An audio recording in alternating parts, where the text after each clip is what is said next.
ओम स्थापकाय च धर्मस्य सर्वधर्मस्वरूपिणे अवतारवरिष्ठाय रामकृष्णाय ते नमः। जननीं शारदां देवीं रामकृष्णं जगद्गुरुं पादपद्मे तयोः श्रित्वा प्रणमामि मुहुर्मुहुः। नमः श्रीयतिराजाय विवेकानन्दसूरये सच्चित्सुखस्वरूपाय स्वामिने तापहारिणे वसुदेवसुतं देवं कंसचाणूरमर्दनं देवकी परमानन्दं कृष्णं वन्दे जगद्गुरुं। भगवान श्री राम कृष्ण देव, भगवती माँ शारदा जी और स्वामी जी को मेरा प्रणाम अर्पित करता हूँ। मेरे गुरुदेव पूज्य स्वामी भूतेशानंद जी महाराज को मेरा प्रणाम, भगवान श्री कृष्ण जी को मेरा प्रणाम और आप सबको मेरा प्रणाम। पिछले बार हम लोगों ने भगवद गीता के 6th अध्याय आत्म संयम योग उसके 2 श्लोक पढ़े थे। 5वां समाप्त करके वहीं से हम लोग दूसरे से शुरू करेंगे। पुनः जस्ट थोड़ा सा उसको स्पर्श करते टच करते हुए हम लोग आगे बढ़ेंगे। ये आत्म संयम योग बहुत सुंदर योग है जो माइंड कंट्रोल टेक्निक, ध्यान का टेक्निक जो है, प्रोसेस क्या है, वो इसमें मिलता है हमको। और उसके इमीडिएटली बाद भगवान कृष्ण अर्जुन को मन का नियंत्रण का उपाय भी बताते हैं, जो अनेक बार हम विभिन्न समय में उसको चर्चा किए हैं। क्योंकि मन का नियंत्रण अनेक जगह आया है, चाहे वो भज गोविंदम में हो या अभी तक भगवद गीता के अनेक स्थानों पे उसके संबंध में कुछ कुछ चर्चाएं हमारी हुई है। तो आगे चल के होगा। और जो प्रोसेसेस जब आपको पढ़ना है कुछ सोच के, तो लेकिन उसके अभी भी उसके इंट्रोडक्टरी स्टेजेस में हैं। तो अभी दूसरा 7वां श्लोक हम लोगों ने पढ़ा, दूसरा नहीं 7वां श्लोक पढ़ा था। 2 से 7 पिछले बार पढ़ा था। 7वां श्लोक था जितात्मनः प्रशान्तस्य परमात्मा समाहितः शीतोष्ण सुखे दुखेषु तथा मानापमानयोः। जितात्मनः प्रशांत से, प्रशांत व्यक्ति, प्रशांति पूरा सारे मन में कोई और उद्वेलन नहीं, कोई प्रॉब्लम्स कुछ भी नहीं है, कोई डिफ़िकल्टीज, कोई तकलीफ़ कुछ मन में नहीं है, ऐसा व्यक्ति शांत हो जाता है। तो प्रशांति उसको बोलते हैं। शांति, शांति प्रशांति बोलते हैं। शांति का भी लगता है आगे का स्टेज होगा पूर्ण रूपेण, और कहीं कोई तकलीफ नहीं है। तो ऐसा जितात्मनः, आत्मनः जो आत्मा को जीत लिया है, आत्मा को प्राप्त कर लिया है, ऐसा प्रशांत व्यक्ति जो है उसका परमात्मा समाहित है, परमात्मा के साथ एकाकार हो चुका है वो। लेकिन वो व्यक्ति कैसे रहेगा फिर? उसका व्यवहार शीतोष्ण सुखे दुखेषु तथा मानापमानयोः, तो सम रहेगा, सम हमेशा सेम सिचुएशन। समत्व के बारे में हम पहले पढ़े हैं 2य अध्याय में, समत्वम योग उच्यते। मैं आपसे विनम्र निवेदन करता हूँ बारंबार, भगवान कृष्ण बहुत सारे आइडियाज़ को, उनके आदर्श को अनेक बार उसको रिपीट किए हैं। ऐसा कहते हैं कि ये जो अच्छी बातें जो हैं, जो हमारे कल्याणकारी बातें हैं, जितनी बार सुनेंगे वो भी कम है। सुनते सुनते एक हमारे रेखा, हमारे जो सरफेस को स्क्रैच धीरे धीरे करता है ब्रेन को, इसको हैमरिंग ऑन द ब्रेन। बारंबार ठोकर खाते खाते खाते खाते स्लोली ये मन उसको समझता है। तो इसलिए रिपीट करा जाता है। तो शीतोष्ण सुखे दुखेषु, वो व्यक्ति कैसा रहेगा? शीत उष्ण, सुख और दुख ये आते रहते जीवन में। ये तो वेदर है, शीत और उष्ण, जो ऋतु परिवर्तन होता है। बहुत गर्मी कभी होती है, कभी बहुत ठंडी होती है। तो लेकिन उसमें हम परेशान नहीं होना चाहिए। तो ये बोलते हैं कि वो व्यक्ति समझ तो ठीक है, ये चेंज ऑफ वेदर है, परिवर्तन हो रहा है, उसको हम उसको अन्यथा नहीं कर सकते हैं। So accept it as it is, जैसा है उसको हम ग्रहण करने की आवश्यकता है। सो शीत और उष्ण, सुख या दुख, ये तो अनंत बार हम लोग चर्चा किए हैं। जीवन में सुख दुख आते रहते हैं, कभी भी ऐसा कोई व्यक्ति नहीं है जो हमेशा सुखी है, और कभी भी कोई ऐसा व्यक्ति शायद नहीं होगा जो हमेशा दुखी है। तो जीवन में उतार चढ़ाव आते रहते हैं, हर एक में एक साइकिल आते हैं, अप्स एंड डाउन्स आते हैं। तो उस तरह के हमारे जीवन में भी आते हैं सुख दुख। कभी कभी इतनी हम लोग कभी कभी इंसान जीवन में होता है कि गमगीन अवस्था हो जाती है, बिल्कुल डिप्रेशन का स्टेज हो जाता है। हमको एक कहानी तो नहीं, घटना गिरीश घोष के जीवन में आ रहा है। गिरीश घोष रामकृष्ण देव के इतने बड़ा वो थे, परम शिष्य थे, जिनको रामकृष्ण देव ने एक अपने को, वो खुद का अपने आप को महापापी बोलता था, वहाँ से लेकर ब्रह्मज्ञानी तक पहुँचा दिए हैं। ऐसी अवस्था, और जिनका मैंने 100 समथिंग 150 पौने 200% उनका विश्वास रामकृष्ण के ऊपर था, ऐसे व्यक्ति भी एक समय में डिप्रेशन चले गए। बिल्कुल ऐसी अवस्था, लगता है कोई जीवन में कुछ है ही नहीं, शुष्क ड्राइनेस, एकदम परफेक्ट ड्राइनेस, जीवन में अब कोई रस नहीं रह गया, कुछ आनंद नहीं है, कुछ भी नहीं है, उस अवस्था में पड़े हुए हैं। एक साइकोलॉजिकल ब्रेकडाउन आप लोग कह सकते हो उसको, मनोवैज्ञानिक रूप से वो नीचे की दशा, निचली दशा थी उनकी। तो ब्रह्मानंद जी महाराज जाते हैं उनको देखने के लिए, तो ये बोलते हैं, गिरीश बोलते हैं, मेरा ख्याल कैसा हो गया ये महाराज, कैसा हो रहा है, ये कुछ ठीक नहीं लग रहा है हमको। तो ब्रह्मानंद जी महाराज उसको बोलते हैं कि ये अवस्था कभी कभी आती है, उसको समझाते हैं वहाँ। और समझाने के बाद गिरीश घोष बोलते हैं, एकदम महाराज की बातें सुनकर हमारी सारे समस्या दूर हो गई, फिर जैसे ही थे वैसे ही हो गए वो। तो ऐसा हम इंसान के जीवन में आता ही रहता है। तो शीतोष्ण सुखे दुखेषु तथा मानापमानयोः, मान और अपमान ये भी जीवन में आता है। तो जो ब्रह्मज्ञानी व्यक्ति को क्या मान और क्या अपमान, कितनी भी कई घटनाएं ऐसे आते हैं कि लोगों को भयंकर उसका अपमान सहन करना पड़ता है। भगवान बुद्ध के साथ हुआ था, गुरु नानक देव के साथ हुआ था, स्वामी जी को कितनी कष्ट हुआ है हम जानते हैं ना, कितना उनको लांछन भोगना पड़ा था अमेरिका में जाकर, जैसे हमारे ही लोगों के दुष्कर्म के दुष्कृति के कारण। हमारे भारतीय लोगों का जो क्या कहते हैं उदासीनता जो है, स्वामी जी बड़ा दुखी होकर पत्र लिखते हैं, तो उसमें अपमान भी हुआ। और जहाँ वही विवेकानंद जी का कितना मान सारे अमेरिका, सारे विश्व झकझोर के उन्होंने रख दिया था, वहाँ से कहाँ ग्राफ आया, बिल्कुल।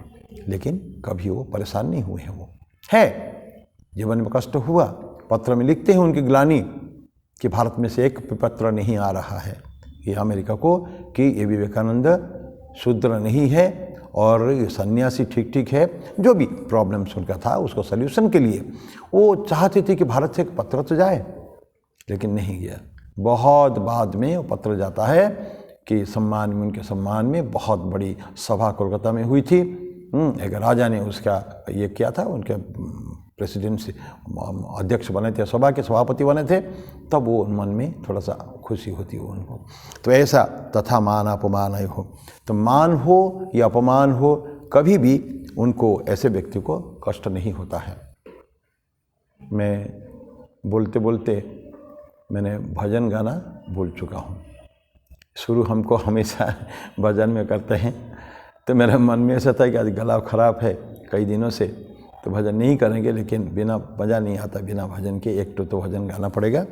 तो मैं अभी स्वामी विवेकानंद की, आई एम सॉरी बीच में मैं डिस्टर्ब कर रहा हूँ, तो स्वामी विवेकानंद के ऊपर भजन है और लिखे हैं स्वामी प्रेमानंद। स्वामी प्रेमानंद एक ब्रह्मज्ञानी महापुरुष थे, सरगछी आश्रम में लंबे समय रहे, माँ के शिष्य थे। ऐसे प्रेमानंद उन्हीं का लिखा हुआ है, धर्म भेद भंजन वंदी जगत वंदन, स्वामी जी के बारे में। धर्म भेद भंजन वंदी जगत वंदन, धर्म भेद भंजन वंदी जगत वंदन, ज्ञान भक्ति वितरणे नर शरीर धारण, ज्ञान भक्ति वितरणे नर शरीर धारण, धर्म भेद भंजन वंदी जगत वंदन, विगत गेह बंधन विजित मीन केतन, विगत गेह बंधन विजित मीन केतन, रूप काम गंजन वाणी वीणा निंदन, रूप काम गंजन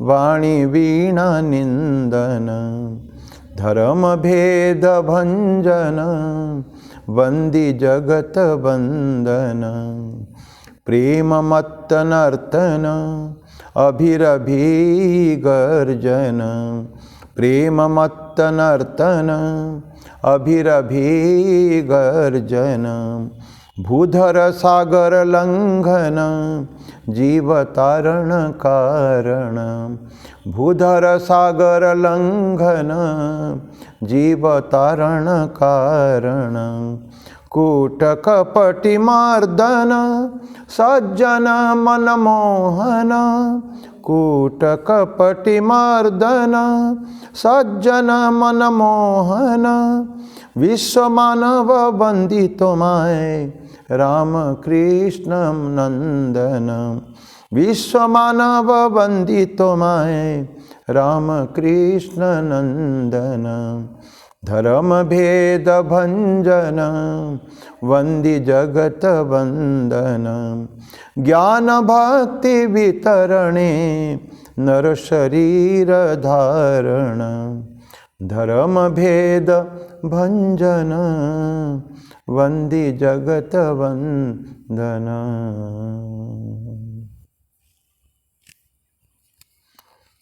वापिस आते हैं हम लोग। तो योगी को, जो ब्रह्म ज्ञानी जो है, उसको मान हो या अपमान हो तो कभी परेशान कभी नहीं होता है। इज इक्वल, समत्व की स्थिति हमेशा उनके नाम से हमेशा है। अभी नेक्स्ट शुरू करेंगे 8वां श्लोक। ज्ञान विज्ञान तृप्तात्मा कूटस्थो विजेतेन्द्रिय युक्त इत्युच्यते योगी समलोष्टास्म कांचन। ज्ञान विज्ञान तृप्तात्मा कूटस्थो विजेतेन्द्रिय, ज्ञान और विज्ञान से तृप्त दोनों चाहिए उनको जीवन में, ज्ञान और विज्ञान।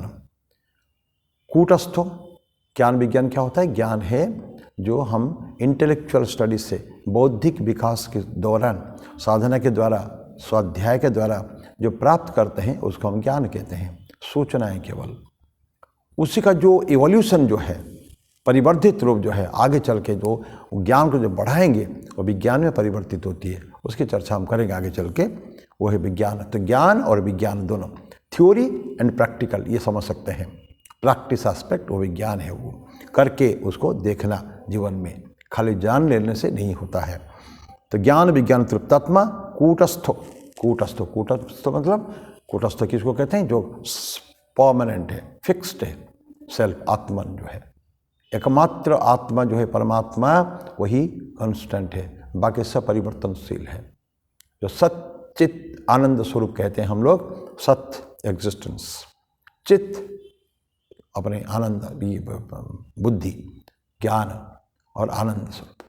तो ये आत्मा का रूप है, स्वरूप है, ईश्वर का स्वरूप है, और हम सबका स्वरूप है सच्चित आनंद स्वरूप। अगर दुखी होते हैं तो ये टेम्पररी फेज है, मन में दुख नहीं होना चाहिए। तो ज्ञान विज्ञान तृप्तात्मा कूटस्थो विजितेन्द्रिय, इंद्रिय विजय जो इसको हो चुका है, सारे पंच कर्मेंद्रिय, पंच ज्ञानेन्द्रिय, इसके ऊपर जिसका विजय, और मन भी जिसका विजय हो गया है उसको विजितेन्द्रिय कहते हैं। और युक्त इत्युच्यते योगी, युक्त भी है, युक्त वर्ड अनेक बार आ चुका है हमारे भगवद गीता में, अभी तक ये 6ठा अध्याय का शुरुआत में है। युक्त, योगी युक्त रहता है, हमेशा अटैच्ड टू गॉड, जिसका वियोग कभी ईश्वर से नहीं होता है, ईश्वर के साथ हमेशा युक्त है वो। युक्त इति उच्यते, ऐसा कहा जाता है योगी, वो व्यक्ति योगी ही है। और फिर पहले सम के बारे में बोला था, समलोष्टास्म कांचन, समलोष्ट अस्म कांचन, तीन चीज़ों में समस्थिति है, तीनों को बराबर देखता है। अभी तथा मान अपमान, सुख दुख और मान अपमान, इसके बारे में बोल चुके हैं। अब यहाँ क्या, वो किस तरह का दृष्टि है उसका, सबको समान भाव से देखता है, उनके लिए कोई फर्क नहीं कुछ भी। तो ज्ञान विज्ञान तृप्तात्मा। तो ज्ञान जैसे मैंने बोला था, ये हम जो सेक्युलर जो हम नॉलेज पढ़ते हैं, स्पिरिचुअल स्टडीज़ करते हैं और स्वाध्याय करते हैं और सूचनाएं इकट्ठे करते हैं तपस्या के दौरान, तो ये हमारा ज्ञान है, वो हमारी सूचना और नॉलेज है वो। लेकिन इतने में हमको सेटिस्फाइड नहीं होना है, हमको विज्ञान में जाना चाहिए। विज्ञान मतलब उसी ज्ञान का हम जो उसको मान लिया, बराबर उसको ऊपर धारणा कर लिया है, धारणा करने के बाद उसको प्रैक्टिस करने का है, वो है विज्ञान। रामकृष्ण देव कहते थे, पुनः फिर बताऊं, बातचीत कई बार हो चुकी है, कि दूध की धवलता, दूध को किसी की दूध के बारे में सुना, ठाकुर बोलते हैं कि दूध को किसी ने देखा और दूध को किसी ने चखा।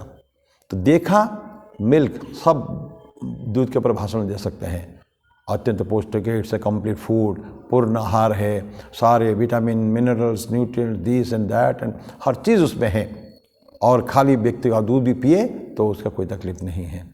लेकिन दूध को व्यक्ति पिया ही नहीं है, तो सारे जान लेने से क्या होगा? या ठाकुर बोलते थे पंचांग को निचोड़ो, पंचांग में है इतना बारिश होगा, इस बार इतना बारिश है, लेकिन पंचांग को निचोड़ो तो एक बूंद पानी उसमें से नहीं आता है। तो नहीं आना चाहिए, वो प्रैक्टिस होना चाहिए जीवन में। तो उस बात को स्वामी जी विज्ञान है वो।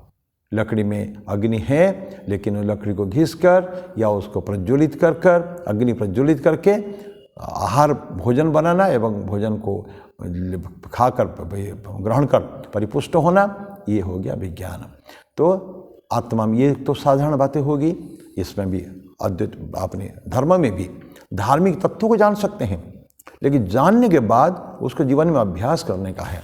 कैसे? फिर 3 स्टेप होते हैं, श्रवण मनन निधिध्यासन, श्रोतव्यो मंतव्यो निधिध्यासितव्य, ऐसा याज्ञवल्क्य उनकी पत्नी मैत्रेयी को बोलते हैं कि आत्मा व अरे द्रष्टव्यो, देखा जा सकता है, श्रोतव्य मंतव्यो निधिध्यासितव्य, सुनो, सुनने के बाद उसको चिंतन मनन करो, मंतव्य चिंतन करना, और उसका निधिध्यासन प्रैक्टिस अभ्यास। ध्यान क्या होता है? निधिध्यासन मतलब ध्यान मतलब मैं फिर बोला था, तत्र पर एकतानता, एक कंस्टेंट फ्लो हमारे कर्म में भी वो आ जाना चाहिए। जो ज्ञान अभी दिमाग में है वो ट्रांसलेट, उसका परिवर्तन अपने ज्ञान में आके हो जाना चाहिए। तो ये होता है विज्ञान। और जो हमने ट्रूथ जो है, सत्य को जिसके ऊपर हम चिंतन किया, बहुत मनन स्टेज में चिंतन किया, चिंतन करते करते धीरे धीरे वो जीवन का एक अंश बन जाता है। तो हम प्रोसेस को जानते हैं, प्रोसेस जान लिया, ये प्रोसेस से हमको होके जाना पड़ेगा, और उसका अंत, ये जो अंतिम स्थिति क्या है वो है उसका प्राप्त, हमको क्या प्राप्ति किया हुई है, बस। तो प्रोसेस एंड अटेनमेंट, ये इस मार्ग में जाकर हमको इसकी प्राप्ति होने वाली है, ये ज्ञानी व्यक्ति जो है जानता है ठीक है। तो सब ये हो गया ज्ञान, और ज्ञान से हमको विज्ञान होता है। आकाश और बाकी सब चीज़ परिवर्तनशील है, लेकिन आकाश में कभी परिवर्तन नहीं होता। जो पंच तत्व है ना, अब पृथ्वी वायु ये सब है, तो पंच तत्व में आकाश तत्व है, बाकी सब में परिवर्तनशील है, लेकिन आकाश में परिवर्तन नहीं है, इट इज़ कॉन्स्टेंट। सिमिलरली ये सब सारी परिवर्तनशील जगत में एक सबस्ट्राटम है, जो आधार जो होता है, जिसके ऊपर सारी लीलाई चल रही है, सारे खेल चल रहा है, और वो है आत्मा। आत्मा, क्योंकि आत्मा में परिवर्तन नहीं होता है, अपरिवर्तनीय है। उसका सत्य मतलब जो कल था, जो आज है, जो कल भी रहेगा, बस। ऐसा आत्मा को छोड़कर ऐसा कोई भी वस्तु नहीं है हमारे अंदर। प्रतिक्षण अनंत कोशिकाएं नष्ट होते हैं, अनंत कोशिकाएं जन्म होते हैं। तो इट्स कीप चेंजिंग। हमको केवल कुछ दिन के बाद, लंबे समय के बाद दिखता है कि हम बड़े हो गए, लेकिन जो ग्रोथ प्रोसेस या परिवर्तन जो है ना, हर क्षण हमारे अंदर हो रहा है, तो कभी कांस्टेंट नहीं है। लेकिन ये जो आत्मा जो है वो अपरिवर्तन है, उसको कहते हैं कूटस्थ। तो कूटस्थ, कूट में स्थान जो स्थित है उसको कूटस्थ कहते हैं। तब फाइनली योगी क्या करता है, उस आत्मा के अंदर, हृदय के अंदर जो आत्मा है, ऐसा है उनके हृदय आकाश में, जो हृदय स्थित में भगवान का जो वास, ऐसा कहते हैं। तो क्योंकि वही वो ध्यान करता है, तो वहाँ अपने आप को फाइनली रख दिया उनके, कोई परिवर्तन चेंज नहीं। कितना भी झंझावात आए, कितना भी परिवर्तन इर्द गिर्द चारों तरफ हो जाए, उसमें कोई परिवर्तन नहीं होना है। तो यह सबस्ट्रेटम है। तो ये होता है कूटस्थो विजितेंद्रिय, इंद्रिय को विजय किया है उसने। युक्त इत्युच्यते योगी समलोष्टास्म कांचन, ये तीन चीज़ें दिया है। समन स्थिति, लोष्ट सम लोष्ट अस्म कांचन, एक मिट्टी के ढेला और एक पत्थर और एक सोना, कांचन।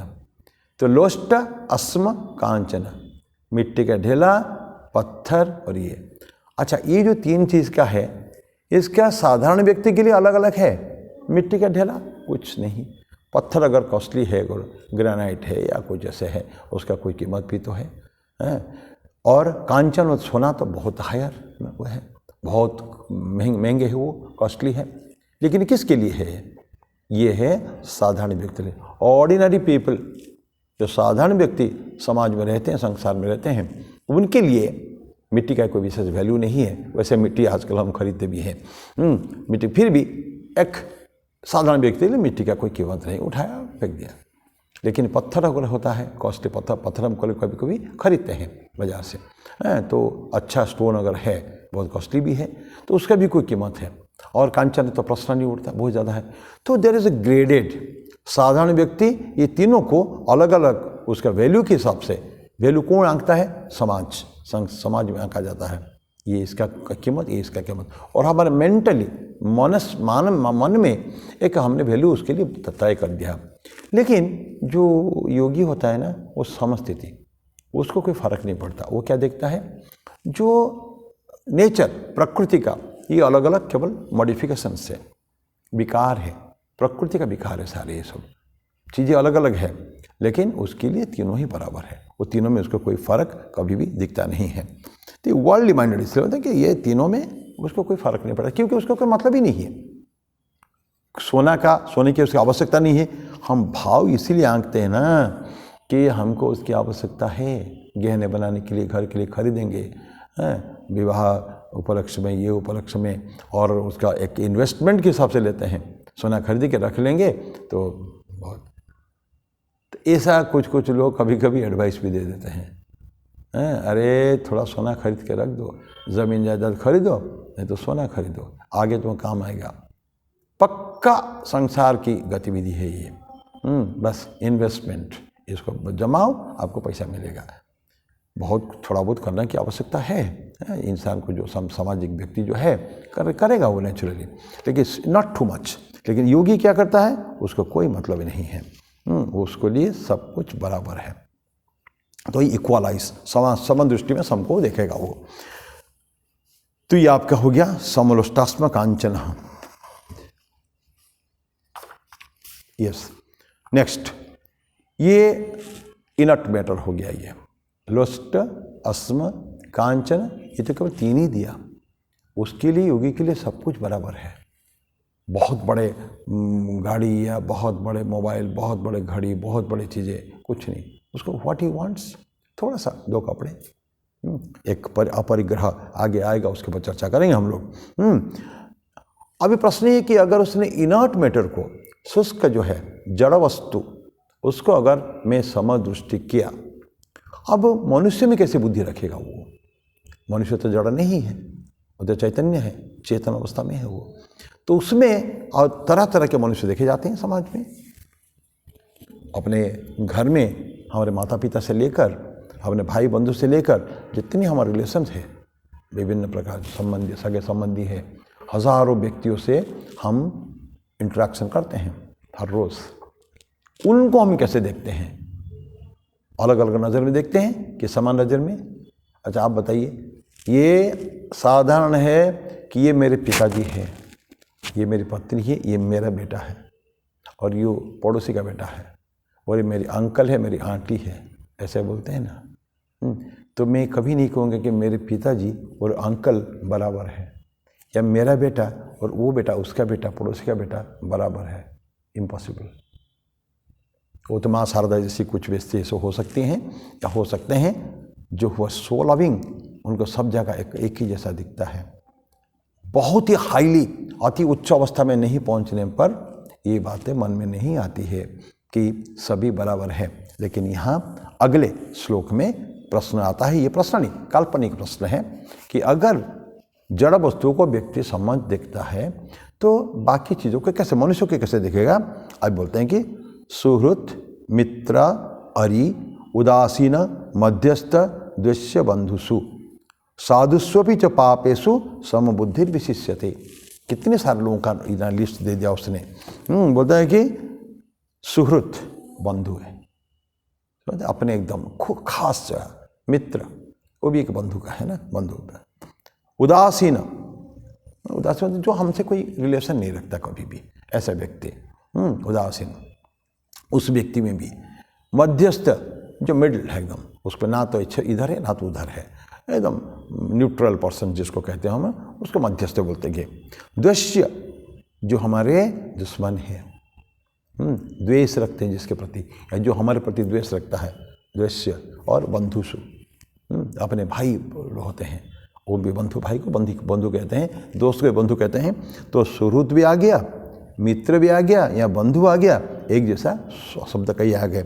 और साधुस्वपि च पापेषु, साधु में भी और एक पापी व्यक्ति में, कितने डायमेट्रिकल अपोजिट देखिए, एकदम उल्टे हैं। साधु उसमें भी और एक पापेषु, पाप व्यक्ति जो है, जो बुरा व्यक्ति है, इविल माइंडेड पर्सन्स, एंड बहुत नोबल माइंडेड साधु, नोबल एकदम ऊंची, और ये पापी एकदम नीचे। तो ये सारे व्यक्तियों में समबुद्धि विशिष्यते बोलते हैं कि उसका बुद्धि बराबर है, उसमें कोई फर्क उसको पड़ता नहीं है। उसके एंगल, उसका जो दृष्टि भंगी, दृष्टि के जो है वो अलग ही है बिल्कुल, उसमें हम कभी कंपेयर नहीं कर सकते हैं। जब तक उस स्टेज में नहीं पहुंचते हैं ना, तब तक हम समझ नहीं पाएंगे एक्चुअली उसको क्या लगता होगा।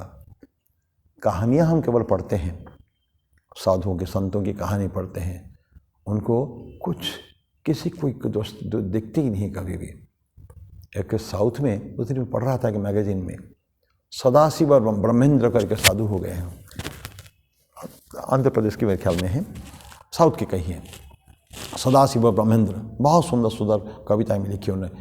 माने हमेशा वो कभी भी इस जगत में रहते ही नहीं थे, वो हमेशा ऊपर रहते थे। वो ऐसा चले जाकर चलते जा रहे हैं, हम इतने निर्वस्त्र लग्न होके चलते थे, उनका कोई क्योंकि कपड़ा के प्रति कहाँ उनका ध्यान है कभी भी। एक जगह चले जा रहे हैं, वहाँ के राजा, एक तो नवाब वो थे, जो वहाँ के जो राजा थे या नवाब जो भी थे, उनके सब चल रहा है, कुछ शिविर टाइप का चल रहा है, आनंद मनाने आए हैं, जंगल के अंदर मौज मस्ती करने आए हैं, उसी के बीच में चल दिए, उसी के बीच में नग्न होके। तो राजा को बड़ा गुस्सा आया, ये चले जा रहे हैं, सदाशिव ब्रह्मेंद्र चले जा रहे हैं। तो राजा को बड़ा गुस्सा आया, उसने 2 आदमी को भेजा, जाओ तुम उसको, ये तल उसे उसका फॉलो किए और पूछते हैं, कुछ बोलता ही नहीं है, कुछ भी कुछ बोलता नहीं, चले जा रहा है, आनंद से मग्न होकर चले जा रहा है। उसने उसका हाथ काट दिया, हाथ एक यहाँ से चप खत्म कर डाला, तो भी उसको समझ में नहीं आ रहा कुछ। तो उसको फिर पकड़ के लाए, देखा हाथ कट जाने के बाद भी वो देखता भी नहीं है कि क्या हुआ मेरे हाथ के साथ। आप कल्पना हम कर सकते हैं, ये तो कोई कहानी नहीं है, ये सत्य घटना है। वो इतना सुंदर है। तो फिर बाद में उसको लेके आते हैं और राजा के पैर पूर्ण पकड़ के और क्षमा मांगता है, बोलता क्या हुआ, मुझे कुछ हुआ ही नहीं, ऐसा बोलता है। तो ये कंडीशन है, ये तो बहुत हाइट है, जैसे हाइट पर। ऐसे अनेक हमने कहानियाँ सुने हैं कि उनको कोई किसी प्रति कोई दुश्मनी नहीं है कभी भी, ऑलवेज आनंद में हम समग्न है। तो सुहृत मित्र उदासीन और मध्यस्थ द्वेष्य बंधुषु, बंधु के साथ, मित्र के साथ, सुहृत के साथ हम अच्छा बन सकते हैं, दैट इज़ परफेक्टली ओके, उसमें कोई प्रॉब्लम नहीं है। लेकिन एक द्वेष जो हमारे साथ द्वेष रखता है, तो उसके साथ हम कैसे समान व्यवहार कर सकते हैं? तो दुश्मन हमेशा हमको गालियाँ बकता है, कुछ कुछ बोलता रहता है, लेकिन बोलते संतों का कहना है वो तो ऐसे एक स्टेज है बस, खाली हमको किसी से कोई मतलब नहीं है। तो उस व्यक्ति से भी जो तुमको कष्ट देता है उसको भी तुम गले लगाओ, ऐसा संतों के जीवन में हम देखे हैं। छोटा सा उदाहरण देखिए, उद्देश्य से भले ना हो, गिरीश घोष, फिर गिरीश घोष के ठाकुर की बातें कहूँगा। ठाकुर गिरीश घोष में घर घर में गए हैं और उस दिन गिरीश घोष के एकदम बड़े कुछ काफ़ी पी पा के आया होगा, भोजन फर्स्ट क्लास बना है, ठाकुर बैठ के भोजन कर रहे हैं। तो उस समय भोजन करेंगे, उस समय में गिरीश घोष आके पूछता है कैसा का भोजन बना है। ठाकुर बहुत फर्स्ट क्लास, बढ़िया, आनंद में। ठाकुर बड़ा शौकीन थे ना, तो बोला कि फिर आप एक मेरे को प्रॉमिस करिए। क्या है प्रॉमिस? बोले कि आप मेरा पुत्र होकर जन्म लेंगे। गिरीश बोलता है कि आप मेरा पुत्र होकर जन्म लेंगे। दो साला ठाकुर बोलते हैं कि हैं मैं तुम्हारा पुत्र होकर क्यों जन्म लेने लगा। जो बोल दिया ऐसा, तो गिरीश घोष कितना गुस्सा हो जाता है उस समय में, भयंकर गुस्सा। ये ब्राह्मण तो क्या समझता है अपने आप को, ऐसा करके भयंकर गालियाँ देता है, खा उठा देता है। भोजन से अपने गुरु के जैसे व्यक्ति है उसको उठा देता है। ठाकुर चले जाते हैं, लेकिन ठाकुर को कहीं मन में वो नहीं आता है कि गिरीश ने हमको भोजन से उठा दिया है। बाद में लोग बहुत उलाहना देते हैं गिरीश को, तुमने क्या कर दिया आज। उनके बाकी लोग घर वाले तो मन में ग्लानि होती है, बहुत ग्लानि होती है, आज मैंने क्या किया।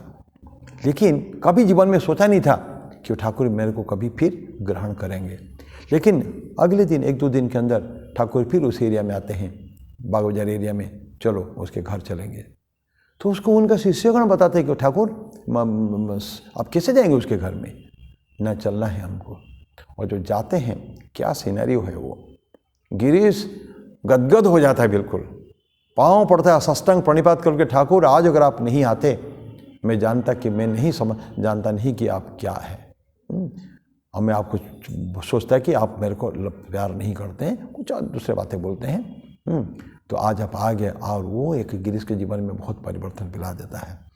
देखो, हम हमारे रामकृष्ण देव की बातें हैं, घटना बहुत बड़ी नहीं है, लेकिन साधारणतः हम लोग के मन में क्या होता है कि नहीं, ये हमको बोल दिया ना, उठा दिया, खा भोजन से उठा दिया, जीवन भर के लिए उसके साथ दुश्मनी हो जाती है, कट। नहीं, ऐसा नहीं किया ठाकुर ने।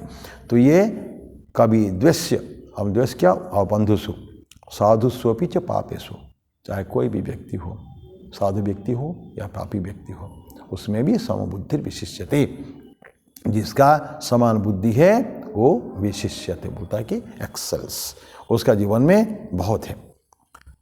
ये स्टेज में, ड्रामा में देखिए ना, ड्रामा में जो स्टेज मैनेजर होता है ना, डायरेक्टर भी होता है, उसके लिए सारे एक्टर बराबर है। एक छोटा सा जो 1 मिनट के लिए भी स्टेज में आया होगा, वो भी उसके लिए एक्टर ही है, नाटक में रोल करने वाला, किरदार निभाने वाला, और जो हीरो हीरोइन है वो भी उसके लिए वही किरदार निभाने वाले हैं। तो वो कोई फ़र्क नहीं है उसको, स्टेज मैनेजर को किसी भी व्यक्ति में कोई फ़र्क नहीं है, वो सभी को बराबर दृष्टि में देखता है। तो इसी तरह का ही जो संत जो होते हैं, तो उनको हर जगह एक ही जैसा दिखता है, वो कोई फ़र्क उनको करते नहीं है। तो ये साधुस्वपि च पापेषु समबुद्धिर विशिष्यते। रामकृष्ण देव उसके बोलते हैं कि ऐसा एक ग्रॉस लोग जो है, साधारण व्यक्ति जो है, जो साधु व्यक्ति जो है, वो भी ऐसे ही बोलते हैं कि वो कभी उनमें फ़र्क नहीं करता है। तो दोनों में कोई उसके कोई ये नहीं करता, कोई अच्छा व्यक्ति हो, कोई बुरा व्यक्ति हो, उसमें कोई फ़र्क नहीं करता है।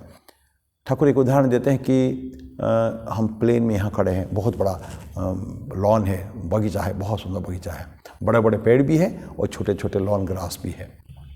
तो हम वही खड़े को एक तरफ से देखेंगे, हमको पेड़ बहुत बड़ा दिखेगा, हैं, और छोटे छोटे घास नीचे रहेंगे, डिस्टिंक्शन हो जाएगा हमारे मन में।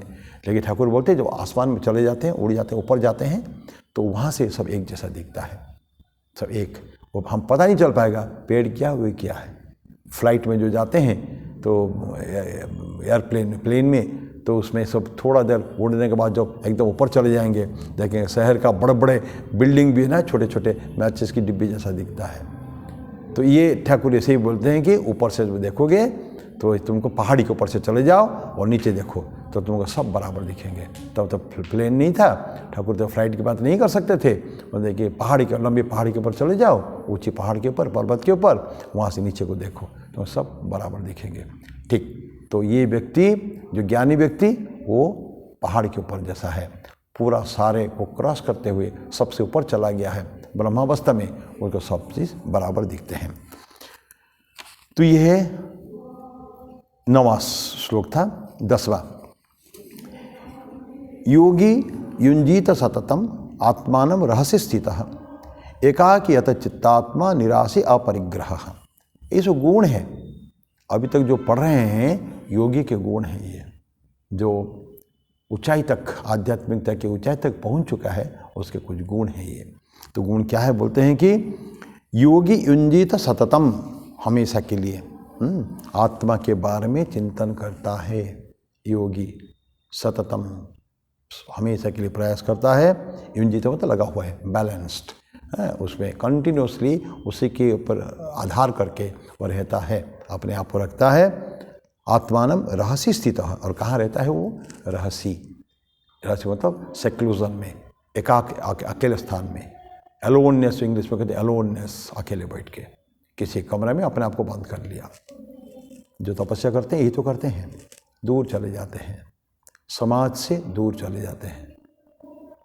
मोबाइल बिना लिए, आजकल मोबाइल का ज़माना है, तो कभी भी मोबाइल में रखते हैं पास में। लेकिन आज भी जो लोग, आज की दुनिया में भी साधु के पास मोबाइल ज़रूर होगा, लेकिन एक पर्टिकुलर स्टेज के बाद वो फिर सब इस चीज़ के प्रति कोई इंटरेस्ट उसका नहीं रहता है। तो रहस्य स्थित है। और एकाकी यतचित्तात्मा, यतचित्तात्मा, चित्त आत्मा सभी के ऊपर उसका कंट्रोल है। एकाकी, अकेला रहता है, उसको समाज के लोगों की आवश्यकता नहीं है। जो लोग ग्रेगरियस टेंडेंसी के होते हैं ना, कि हमको हमेशा कुछ व्यक्ति चाहिए, लोग चाहिए, हमको पास में बैठेंगे, गप्पे मारेंगे, ये सोच उसको चाहिए। लेकिन साधु को ये सब कुछ नहीं चाहिए, उसको अकेला भी रह सकता है, उसको कोई तकलीफ नहीं है। एकाकी यत चित्तात्मा निराशी अपरिग्रह। रहस्य सीता जो है, दिस इज इम्पॉर्टेंट। जो साधु होता है वो अकेला रहेगा, लेकिन बाकी लोगों को पता नहीं चलता। This is difference. कुछ लोग होते हैं शोबाजी करते हैं, वो जानते हैं कि लोग जाने कि मैं अकेले में हूँ, मैं तपस्या साधना कर रहा हूँ, जब ध्यान कर रहा हूँ, तो ये लोगों को बताने के लिए है। शोबाजी वो नहीं है, दैट इज नॉट स्पिरिचुअलिटी, वो आध्यात्मिकता नहीं है। आध्यात्म में जो रियल साधक होगा, कोई के मौन मंदिर में चले जाते हैं, लंबे समय के लिए साइलेंटली एक जगह में चुपचाप बैठ जाते हैं, गुफा में जाके ध्यान करते हैं, वो बहुत बड़े बड़े साधक होते हैं। तो ये व्यक्ति जो एक कमरे में मैं अपने आप को बंद कर लिया, और मैं जानता हूँ कि आसपास में और भी लोग हैं जो जानते हैं कि मैं इस कमरे में बैठा हुआ हूँ, वो एकाकी नहीं हुआ, वो एलोनियस नहीं हुआ। वो लोगों को पता चल जाता है कि मैं यहाँ हूँ। लेकिन बाकी जो एकाकी, जो एलोनियस जो चाहता है, वो क्या करेगा? सबके नज़र के दूर, नज़र से दूर चला जाएगा, किसी को कुछ पता नहीं है। जो कहते हैं ना, जो स्वामी जी जैसे जाना चाहते थे, याद करिए स्वामी जी उनके परिव्रज्या के काल में क्या बोले थे वहाँ, कि मैं जाऊँगा, पूरा भारत देश को देखूँगा, मैं परिव्रज्या करूँगा। तो उनके साथ अखंडानंद जी चल दिए। तो स्वामी जी ने मना कर दिया, तुम नहीं जाओगे मेरे साथ, मुझे अकेला छोड़ दो। अखंडानंद जी ने क्या बोला कि माँ ने मेरे को बोला है, माँ शारदा ने उनको बोला था कि तुम देखना इसको, नहीं तुम्हारा तो अभ्यास है वहाँ तिब्बत जाने का, हिमालय जाने का, तो नरेंद्र के साथ तुम रहो।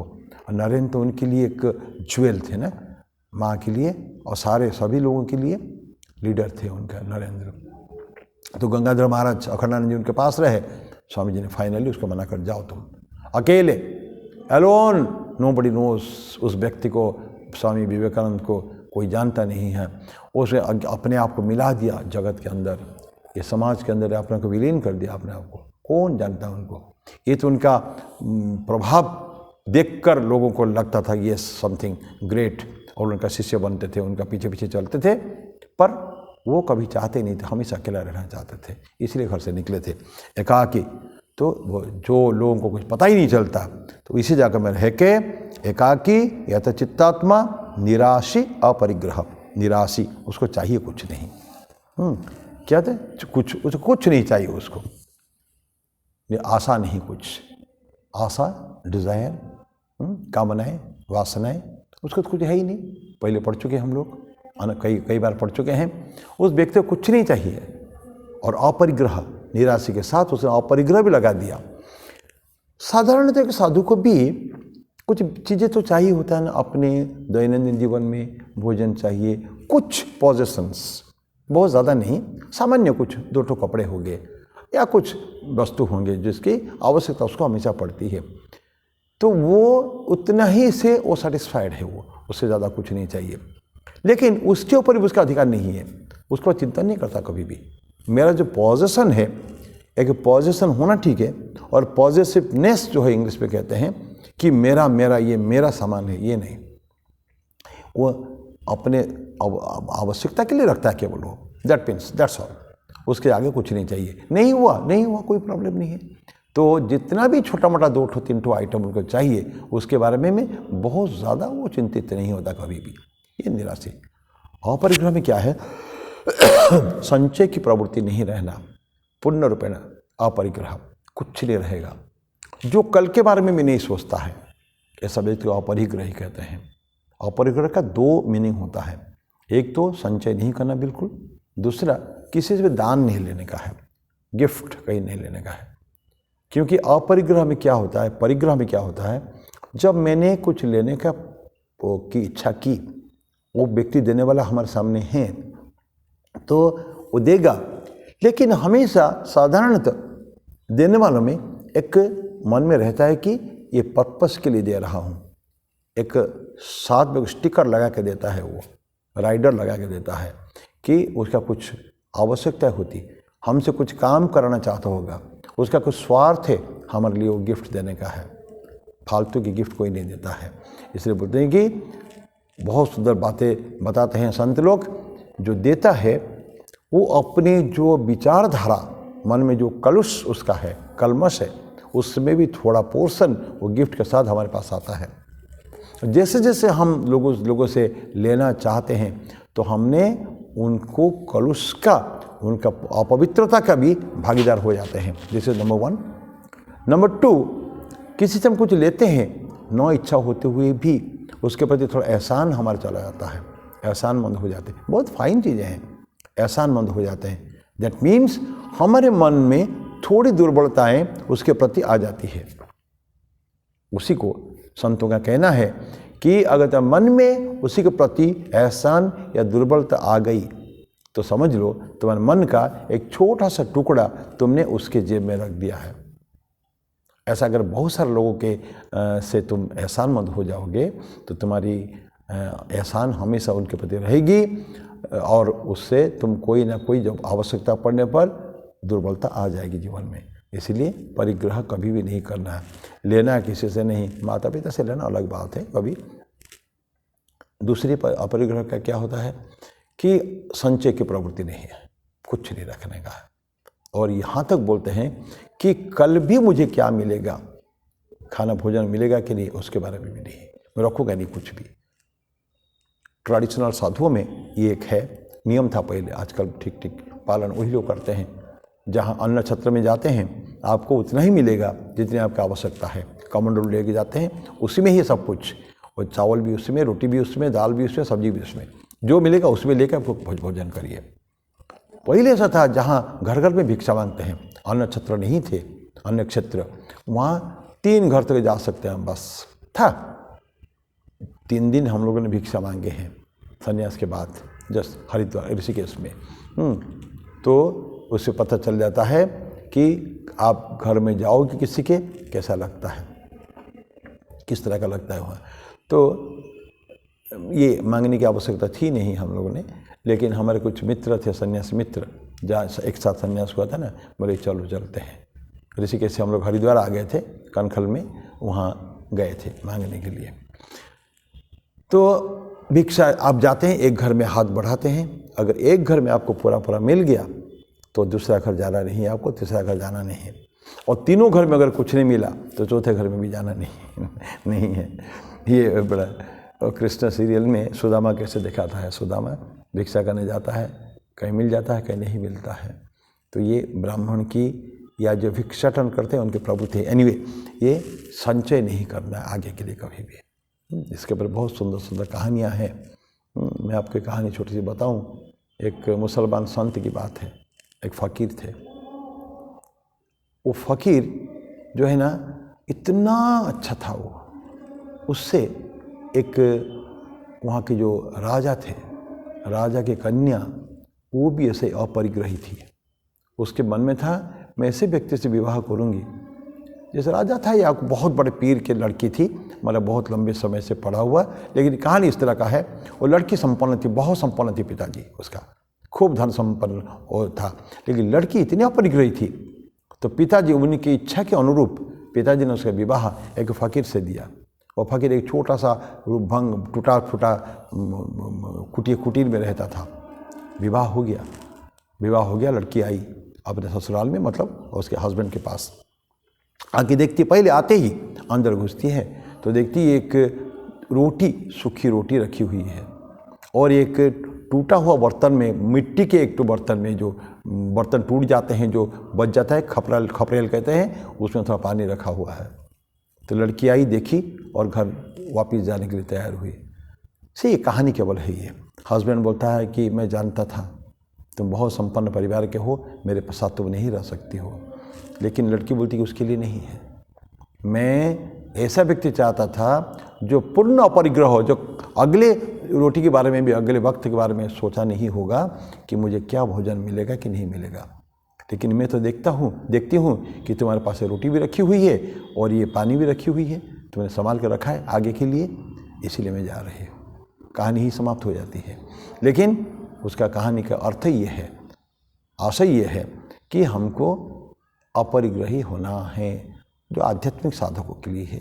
सभी लोग नहीं हो सकते हैं, बिना संचय की प्रवृत्ति के ही आप समाज करना मुश्किल है। तो निराशी अपरिग्रह योगी युंजित सततम आत्मनम रहस्य स्थितः एकाकी यतचित्तात्मा निराशी अपरिग्रह, यहाँ उसके गुण समाप्त हो जाते हैं। अभी नाउ कमिंग टू मेडिटेशन, अब प्रोसेस क्या है, किस तरह का परिवेश उसको चाहिए, आध्यात्मिक साधक के लिए परिवेश कैसे चाहिए, किस तरह के स्थान में रखेगा, कहाँ बैठेगा, मन उसका कैसा होना चाहिए, इस परिवेश के लिए बने। अब वो इसे देखते हैं। 11वां श्लोक है, शुचो देशे प्रतिष्ठाप्य स्थिरम आसनमात्मनः नात्युत्सृतम नाति नीचम चैलाजीन कुशोत्तरम। शुचो देशे प्रतिष्ठाप्य, प्रतिष्ठा करके, किस तरह का, क्या, स्थिरम आसनमात्मनः, अपने आसन लगाएगा, बैठेंगे ना की जगह में बैठेंगे। Now I will sit here, यहाँ स्थान में, यही मेरा तपस्या का स्थान होगा। सिद्धार्थ ने, जो आगे चल के भगवान बुद्ध बने, ये सभी की कहानी सबको पता है। जीवन में हम अनेक बार बुद्ध की जीवनी पढ़े हैं और छुटपन में पढ़े थे, थोड़ा सा, ज़्यादा नहीं। लेकिन वहाँ बैठे वो, कहाँ, बोधि वृक्ष के नीचे। That was last. बहुत प्रयास किया, 6 साल तक बहुत दर भले नहीं हुआ, कुछ फ़ायदा, कोई लाभ नहीं हुआ। अब तब तक परिवर्तन भी किया, मध्य मार्ग उन्होंने अपनाया है, मध्यम पंथा अपनाया है, ना एक्सट्रीम्स, दोनों एक्सट्रीम्स को छोड़कर एक नॉर्मल लाइफ जीने का है। ऐसा करने के बाद उस रात को, पूर्णिमा के रात को, वैशाख पूर्णिमा के रात को, ऐसा कहा जाता है, वो बैठे वहाँ, कहाँ बैठे, बोधि वृक्ष के नीचे, आसन जमाया और कुछ प्रॉमिस उन्होंने किया है। ये अन्यत्र हम लोगों ने आपको वीडियो में दिया भी है और आपने पढ़ा भी होगा, जमाया है। तो कहाँ जमाया उसने, स्थिरम आसनमात्मनः, अपने आसन को स्थिर स्थान पे जमाया है। किस जगह में, शुचो देशे, पवित्र स्थान में, प्रतिष्ठाप्य, प्रतिष्ठा करके आप अपने आसन को। शुचो देशे क्या होता है, पवित्र क्या होता है, व्हाट इज दैट पवित्र? तो बोलते हैं कि गंदे स्थान में हम लोग नहीं कर सकते हैं, एक क्लीन स्थान चाहिए ना, परिवेश अच्छा होना चाहिए, बदबू नहीं आना चाहिए, एक नॉर्मल होना चाहिए, हवा ठीक ठाक चलना चाहिए, जहाँ हम लंबे समय तक के लिए बैठ सकते हैं ना, उसको शुचो देशे कहते हैं। शुचो देशे प्रतिष्ठाप्य स्थिरम आसनमात्मनः नाति अतिश्रितम नाति नीचम, बहुत ऊंचा भी नहीं होना चाहिए, बहुत नीचा भी नहीं होना चाहिए, ये भी दे रहे हैं। एक रेस्ट प्लेटफॉर्म टाइप का चाहिए, नीचे नहीं बैठा जाए। क्यों नीचे न बैठने के कारण होता है कि जंगल में लोग ज़्यादातर, घर में तो कम तपस्या करते हैं, पहले समय ज़माने में साधु लोग जाके वन में तपस्या करते थे, जो एकाक स्थान में जंगल में चले जाते थे। वहाँ नीचे जंतु जानवरों का भी ये रहता है, कीट पतंग कीड़े मकोड़े भी हो सकते हैं, इसलिए वो बोलते हैं कि नीचे बिल्कुल एकदम नीचे ज़मीन पे नहीं बैठने का है, थोड़ा ऊपर बैठने का। न अति नीचम, बहुत नीचे भी नहीं, न अति उच्चम, बहुत ऊंचा भी नहीं चाहिए। एकदम ऊपर चले गए तो गिडीनेस आ जाएगा, बहुत ऊंचा अगर बैठ जाओगा जाके, कोई खंबे के ऊपर जाके बैठूगा, इस पर नहीं चलता है। तो थोड़ा सा रेस्ट प्लेटफॉर्म।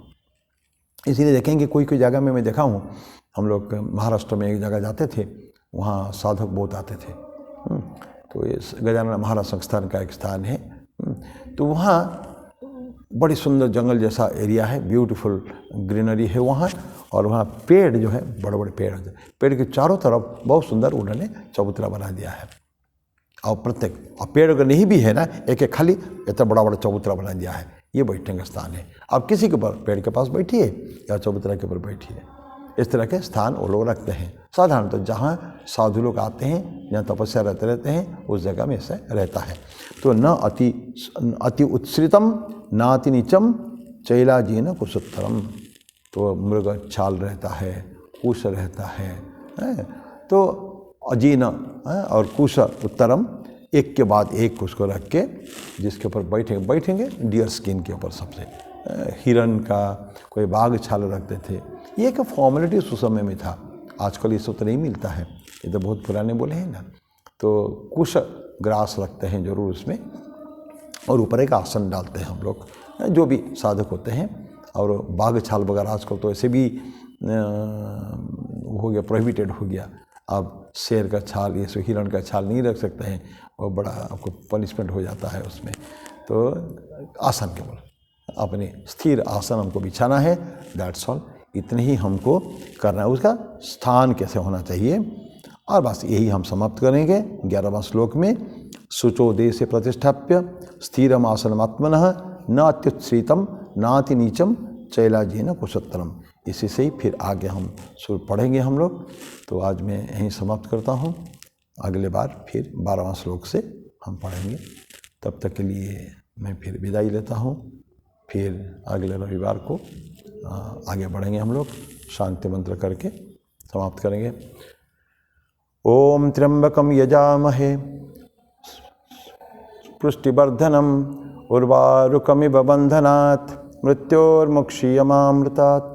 ओम सर्वेषां स्वस्तिर्भवतु, सर्वेषां शांतिर्भवतु, सर्वेषां पूर्णं भवतु, सर्वेषां मंगलं भवतु, सर्वे भवन्तु सुखिनः, सर्वे सन्तु निरामयाः, सर्वे भद्राणि पश्यन्तु, मा कश्चित् दुःखभाग् भवेत्।